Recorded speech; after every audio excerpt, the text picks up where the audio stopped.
Yan, magandang araw sa inyo guys. Ito, share ko na naman sa inyo sa mga Almera user o kahit sa mga hindi naka-Almera. At ayan.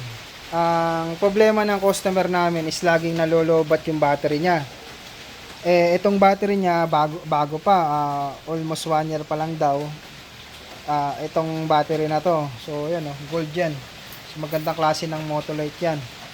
And then, yun nga, upon checking ng battery, goods naman, 100%, wala tayong problema sa battery. And then, chinek natin yung alternator, yung charging niya, okay din naman, wala tayong problema dun sa charging, at nagkakarga naman yung battery natin. So, eto guys, kapag gusto nyong i-check yung inyong unit na kung meron bang parasitic load, kasi ang nangyayari dito, mga ilang araw niyang hindi napapa-start yung makina, nalolobat yung battery. So ang tawag sa ganun ay may parasitic load. Ibig sabihin, kapag naka-off lahat ng system, merong kumakain o kumukonsumo ng battery, na yun yung kailangan yung matrace kung anong parts o electronic parts ng unit nyo ang kumukonsumo ng battery. So upon checking, ito ginamitan natin siya ng multi-tester. Ayan, kung meron kayong multimeter na ganito, ayan, set nyo lang yung inyong multimeter din sa 10 amperes max, tapos negative probe. Tapos iset nyo sa 10 milliamperes. Ayan, 10 milliamperes. Ayan. Kung makikita nyo, ito may nakuha tayo na ayan, 0.19 milliamps. So ayan. Yung positive probe nyo, i-connecta nyo dito sa may wire. Then yung negative probe nyo, i-connecta nyo naman dito sa may terminal ng negative. So ganyan ang procedure para ma-check nyo ang inyong electronics kung merong parasitic load o kumukonsumo ng kuryente nyo kapag naka-off lahat ng system. So dito guys ay papakita ko sa inyo kasi na-trace na namin kung saan nanggagaling yung problema at kung bakit nauubos yung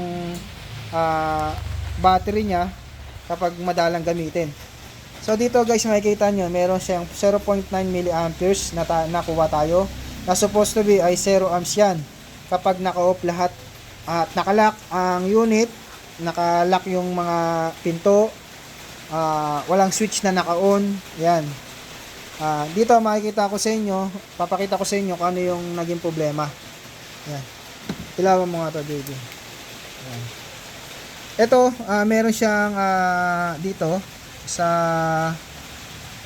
fuse box niya. Ayan, sa audio. Ayan, kita niyo audio. Ayan. Ayan, yan yung audio. So, sa paraan na to, malalaman nyo kung anong circuit o electrical ang may problema kapag ginamitan nyo siya ng multimeter. So ito, nakakuha tayo ng 0.90 ohms o 190 ohms. Ngayon kapag ginugot natin yung fuse na number 10 amperes dito sa may audio, yan, bagsak sa 0 yung ating amperahe. Ayan o. Ibig sabihin, kahit na naka-off ang susi, sa circuit ng audio o yung head unit ay mayroon pa rin kumukonsumo sa kanya. Yan. May kumukonsumo pa rin doon sa head unit niya kahit naka-off na yung susi o naka fully close na lahat. Yan. Ayan, makita nyo, 0. Ngayon, ibabalik ko. Pakita ko ulit sa inyo. So, ito, ibabalik ulit natin yung 10 amperes, ha. Ayan, o. Ayan. Bumalik ulit. Yung 0.19 ohms. Yeah. Amps pala, sorry. Ayan, lumabas ulit. So, ibig sabihin, merong kumukonsumo ng kuryente niya kapag naka-off na ang susi. So, ngayon, ano ba yung audio na yun na tinutukoy na yun, ang ano na yun? Yung audio na yun, guys, ayun yung head unit. Ayan, ilawan mo. Ayan. Audio bin 10 amperes yan, audio bin J2 10 amperes 20 amperes yan ang kumukonsumo ng kanyang battery.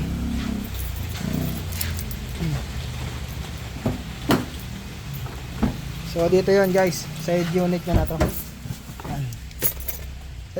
Ito yung head unit niya. Na kahit naka-off naman ang head unit niya, pero kumukonsumo pa rin siya ng kuryente. Ibig sabihin, grounded to grounded or shorted tong kanyang head unit. So ito yung papapalitan natin sa customer. Maaring wiring nito nagkadikit, ganon. Ayan, maaring ganon. O kaya yung mismong head unit na ang may problema. So ayan. Yan yung ganyan mag-test ng mga. So ito yung head unit nyo, binaklas namin. Chinat namin yung mga wiring.